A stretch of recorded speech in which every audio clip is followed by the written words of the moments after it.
Beat it, beat it. Hi. Hi, y'all. Hello, guys. Hi. Yo, welcome back to the Showbiz Compass. Hi. Welcome to the Showbiz Compass. My name is Foladele. My name is Folake. You're welcome. All right. So, what are we talking about today? Today we're talking about So now that you're a star, No, now that you're an artist, because I remember you were saying that maybe you're not a star, but like you're an artist, your career is serious now. or you're just in entertainment. Because obviously this isn't only for the music guys, right? So now that you're like your Nigerian people like to say, now that you are an artist with an E. Okay, so now that you're in the industry, yeah. All right. So number one. First thing is always comport yourself in a respectable manner, because now you're a brand, you're like, at least you're a celebrity of some sort. You don't have to be like, legend status. You don't have to be like RMD or Two-Face status, but you're a celebrity, and so you should comport yourself. Nobody is saying don't be yourself, but just comport yourself in a, like, people shouldn't see you and be like, what is going on? Who is, like, is this not this person? Like, you shouldn't do something that will make your friends and family be embarrassed, Like, I mean, but then that could also be quite relative, right? Because you could be eating at a buka, so and that's Nigerians like to form. So that's what I'm saying. Nobody is saying don't be yourself. If you like corn, park your car and buy corn on the side of the road. You can go to the market. Obviously, you're allowed to just to live your life, but I'm saying, like, don't, like, not some scandal. Like, don't, for example, don't, not that they'll stop your luggage at the airport because there are drugs in it. Like, Got you. Stuff That like makes that. sense. Makes a lot of sense, actually. All right. Number two, let's talk a bit about interviews, because that's my P. Yep. Don't come to interviews late. Oh my gosh. Don't do it. But yeah, no, for real. Like, don't come to interviews late. I think, again, going back to Nigeria and how we like to associate bad behavior with being a celeb and being able to get away with things that you do. Yeah, and being busy and being, late. Don't come to interviews late. It's so the way that it works is we have a show flow, we have a rundown, we have a schedule, we've planned everything out, and you've been put in for a slot for like a 15-minute slot or something, and then you show up late. So that means that you're either going to miss it, or we have to move everything just to suit you. If it's me, I don't think that would happen, except I really like you and maybe there's like a deep story. But the point is, don't come late. Take it seriously. We've taken you seriously enough to put you in our schedule, so take us seriously enough to just show up on time. Just make it a rule. It's not always easy because there's a lot to contend with in Nigeria. Traffic, bad roads, blah blah blah, but set out earlier if you have to. This is like one way that you show that you're serious about your career, I believe. Yeah. I mean, what she said about, being taken off the, because sometimes it might be a speaking engagement or something. Sometimes what you are doing is time bound. Don't always assume that they'll move stuff around for you. Some people, they don't care. They don't have time. They will just cross you off and that's it. Opportunity missed. So that is one to definitely remember. Anything, especially on social media, anything that you would say or type or write, even maybe in an interview, that could, implicate you, or that could cause real problems for you, not just like socially or morally, but also legally as well. So, like, what I mean is, if maybe before you became a celebrity, there were things that you tweeted or said or beliefs you had that people should not, sensible people shouldn't go around saying, basically. A lot of people, they have moments of like, silliness, or like, and it's 140 characters, so it's easy to like make these mistakes, and nobody's perfect, so I'm not even gonna say that. I mean, even sometimes I type something out to post it, and I'm like, no, no, that's gonna be taken out of context, or no, that is gonna make somebody feel a certain way, and you just shouldn't, because you don't want to be seen as a bully or a bigot or a racist or a tribalist. So yeah, you need to watch your utterances, especially because you're in the limelight now, and you know, everything that you do or say has so much more weight. Yeah, that's so much more weight. I like that. All right. So still speaking on interviews, if you don't like cameras, it might be a good idea to practice being in front of cameras, to practice how to respond in interviews and stuff. Two reasons for this. You need interviews, especially this early in your career. So you have some celebrities who, like Patoranking, I remember, like you have to sweat. Or even Don Jazzy, you have to sweat to get them to sit down for an interview, because some of them just feel like, what am I saying that I haven't said before? Or I can survive without an interview or whatever. But for a lot of them as well, they've gotten to that point where without sitting down to tell us what they've been up to, we will go look for it. People will still listen to their music. But for you who is just trying to get heard, for you who is at the beginning of your career, you need interviews. You need to be on as many platforms as possible. You need as many people listening to you in and outside Nigeria as possible. So for that reason, you need to practice being in front of the camera, practice talking. But the second thing you need to practice is practice how to answer questions, how to respond in interviews. Some people do ramble, which can be quite like, oh, okay, I need to go now, because it's just 15 minutes, not 30. But also, you might want to say more than less. Because the other side is that with saying less, tell us about how you started. Oh, I just started. What have you said? Because you don't want to seem unintelligent. Because you don't want to seem unintelligent, but you also don't want to seem uninterested in what you have sat down to do for your own career, not mine, dear. And then you don't want to seem standoffish. Some people are genuinely shy, but that's what I'm saying, practice. Some people are genuinely shy, and some people think they're just being snobbish, but it's just, I don't like this camera stuff. But you need this camera stuff, my G. Because now through this camera stuff, people go sabi you, my brother. So, my sister. So yeah, practice. Yeah. Next. Have we said don't show up intoxicated? Oh no, we'll get to that. Carry on. Carry on. So, don't fight in public. Like, don't be that person who is always in the news for fighting at clubs or like small provocation. Go down there, bring out feast. Go down there, be like, I'll call my boys. I'll end you. Did you start me? Do not be that person that the slightest disagreement, slightest bit of provocation, they're ready to kick, fight, scatter somebody's face, break bottle. I don't care what streets or what dungeon you are from. I don't care what your history is. Because some people will be saying, I be street, nobody gives a rat's ass. I be burning me. Keep quiet. Oh my God, you're not the first, nor would you be the last person. That's all well and great. But is that how you're going to proceed for the rest of your life? Yeah. So if you know that you have some of these bad habits, like, some people, small events, small alcohol, they're going to misbehave, let's not be like, I'm only, picking on guys. There's some, women as well. You invite them to a work event. Nobody is saying don't go out and have a good time with your girls, but you can't be at a work networking event and then you are tipsy, you are on the table, you are dancing on the table, you are just, like frolicking with people that, you're supposed to be networking with. It's work.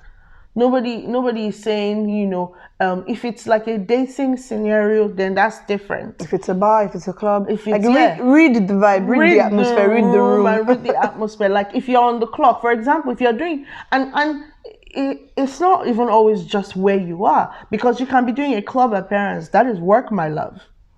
You shouldn't be drunk there. Yeah. That is work. Some people have paid you to show up at that club and have a good time with the guests there. So that is work. You're not supposed to be, no matter how big of a star you think you are. And then, this thing people do where, you have been paid for a club appearance or like a party appearance, and then you now go and sit in one corner with like 70 bouncers and nobody can access you. I'm so sorry. Why did you take the gig? Why? I love that. That's for a solid what? point. Because you are being paid to interact with the guests. Somebody has paid you so that people would gravitate Come up to you, that bar or club or that place that night. Someone has paid you so that, you know, they will make extra money that night. And then you will now be like, they want to take picture with you. Like somebody that wants to go to the toilet. What is your problem? Okay, you It's not good. It's not ideal. It doesn't bode well. It don't speak well. It don't speak well of you. And next time they will not invite you. That is the problem. Or they might. I tell you, with all these things we're saying, there are always those exceptions. So I tell people, at the very least, you know, be nice. When people come to your concert or your event or whatever, don't be mean to them. Yeah. But then you see a video where Burna Boy was telling somebody to leave if you will not vibe. And so Burna might be the exception to that rule. But it might not.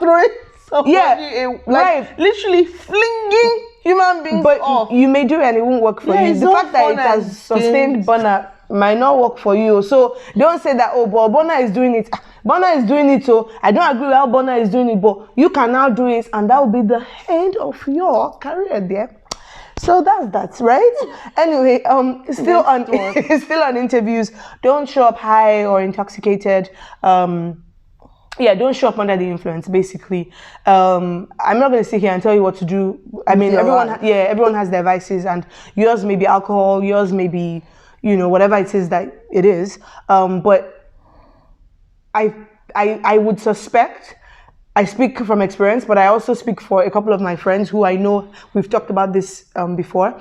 I believe that the on-air personality or the presenter or the host, whoever you're speaking to, would rather have you with like clear mind, would rather have you have your attention, like have your full attention, but also have you with like a clear head, exactly, a sane mind, like not where you're just out of it. Because a lot of times as well, those people who are giving one-liners or just seem like they're on a different wave, it's because, you know, they're under some sort of influence, and so the response is not what it could be. The vibe is just off, no and eye you're just contact. like, yeah, no eye exactly, no eye contact, no. So it's just, I mean, I'm the one interviewing you, so I look good, but you're the one who's trying to get your music heard and people trying to make people take you seriously, so you're the one who's going to look a bit funny. So just take it seriously. I mean, all these things I'm talking about is how you can just take your image seriously, your market. I don't think an interview is where you should show up to. Image. You're not at the club doing your whatever it is that you do. You're working. It's work, really. So it just kind of buttresses what Folake was saying earlier. I think one more thing I would say on like on-air personalities is have a good relationship with OAPs, or try to. Of course, we're not God, and so even if you have a bad relationship with some of us or whatever, it doesn't mean your music wouldn't be heard. But if you have a good relationship with as many of them as possible, it means that maybe your music actually increases your chances of getting your music heard. So I mean, just be nice. You know, when you see them out there, hey, what's up? How are you? Try to be cool with them. I'm not saying be besties or whatever.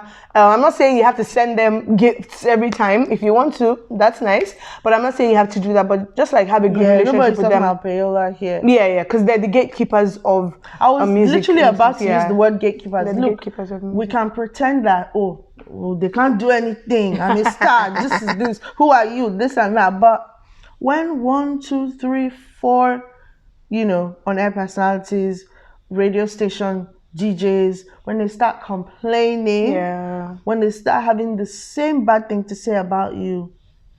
Yeah, because blacklisting is real. I remember Blackface when he was like in the thick of his issue with Two-Face, Two-Baba now, he was saying that that he felt like Two-Baba had, I think something along the lines of, he felt like they had gone round to even get TV stations and like media guys on their side, and now not playing his songs and blacklisting him. So anyway, I mean, they even said that about P-Square at some point, that I don't know where said they had issues with some people, and then they said we're not going to play their song. So stations do that. I'm not saying that they did that for these people I mentioned. I'm just giving an example of how, you know, it's a thing that comes up. So of course, if you're a good person, you're a good person, and even if there are a lot of accusers, there will be people who will speak well of you, of course. Yeah. But generally, just be like someone who gets along with people and just be a chill person. Yeah, let it be difficult for people to have bad things to say about you that are true, because people start rumors. Like if I just don't like you, and all the other, you know, presenters, their experience with you, like, it's all good stuff, it'll be difficult to blacklist you.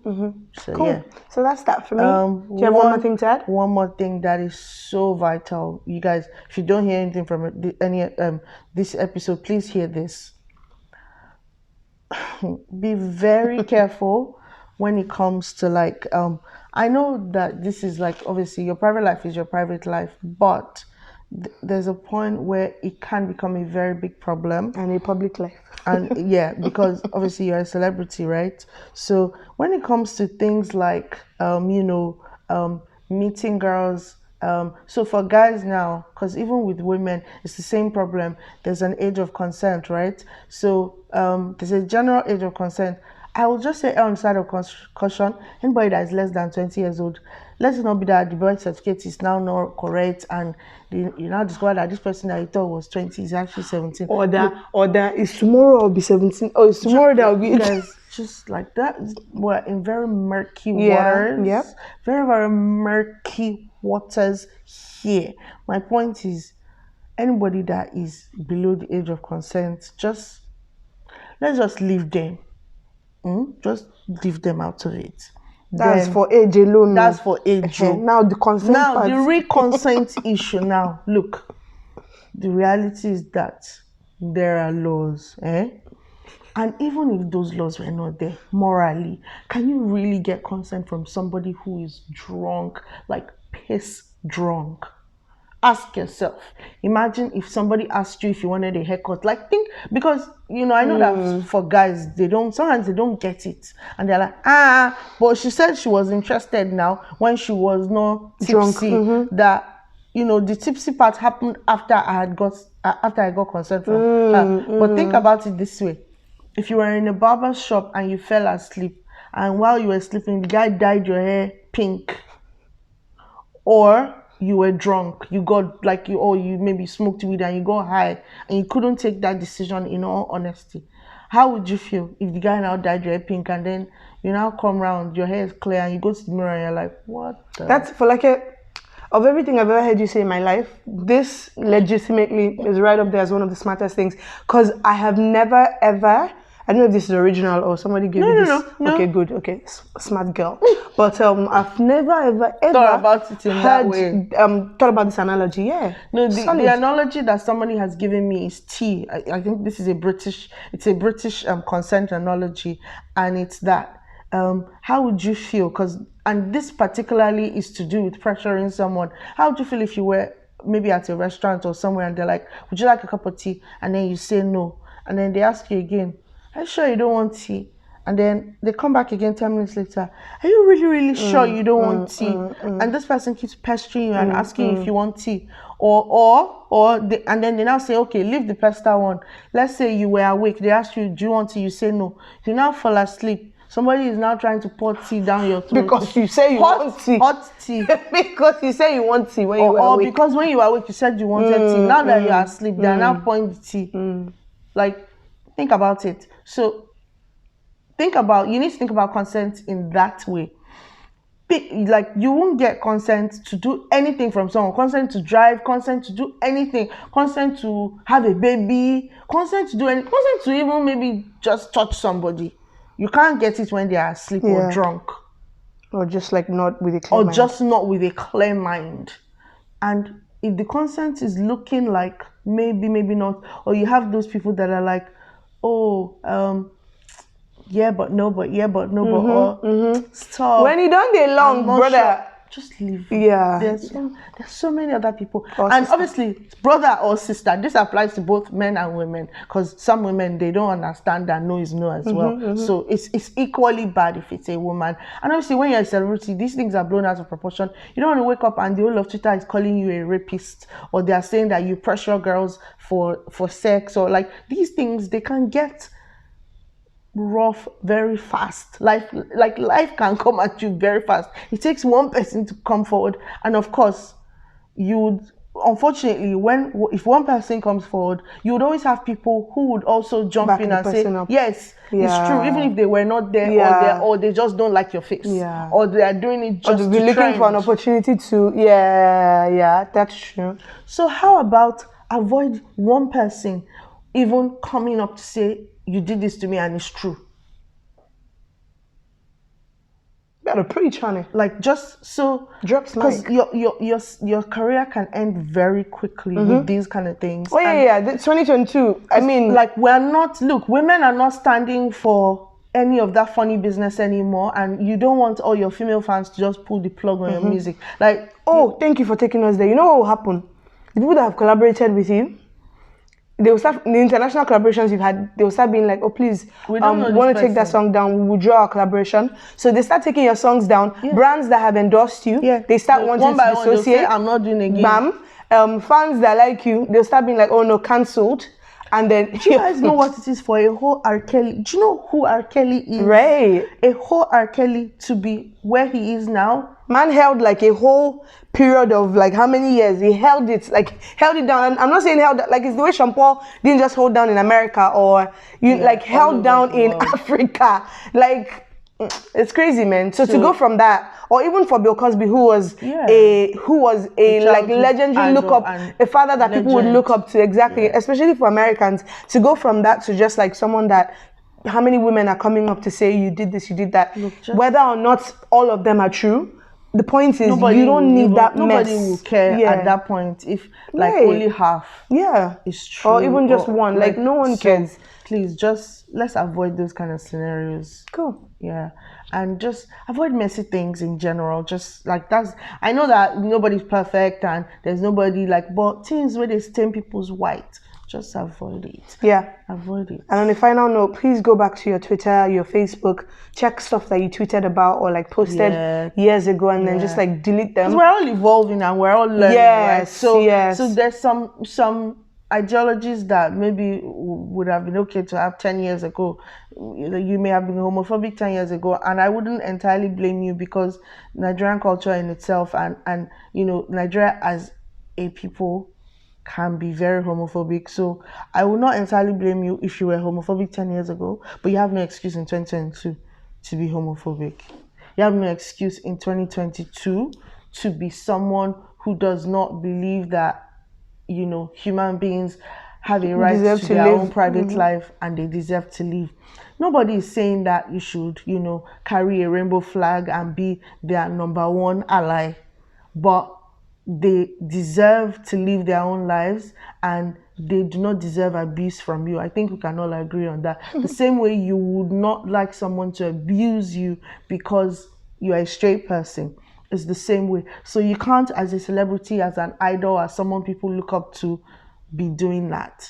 You just can't. I mean, also like even when it's not even issues that are stuff like to do with sexuality or stuff to do with race or whatever. Like even with like Buju got in trouble with us online, with people online for tweets that he had put out like back in 2015, where he dissed all the artists everywhere. He dissed all the Nigerian artists. Say what's not singing, and then later said, oh, if you guys want to hate me for this, like that's your business. But I wasn't doing music at the time, and he had an opinion.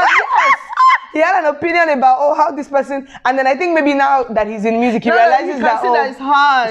It's not easy. So point is just like, think about the past. I mean, Peruzzi got in trouble for, I think, saying that if he catches one girl, he would rape her, or something along those lines. I can't remember exactly how it was said, but it was something to do with rape, and it was a big thing. Kevin Hart and the Oscars hosting because of homophobic tweets from like 2011. Bro, even like they would dig it up. So just go on your social media and clean it up. Thank you so much, Kojubelo. That's what I want to say. God ire to you all. But I hope you guys have learned 1 or 10 things from this episode, because I know this one was the one. But can't wait to speak to you guys again. Yeah, see you in the next episode. Peace. Peace and love.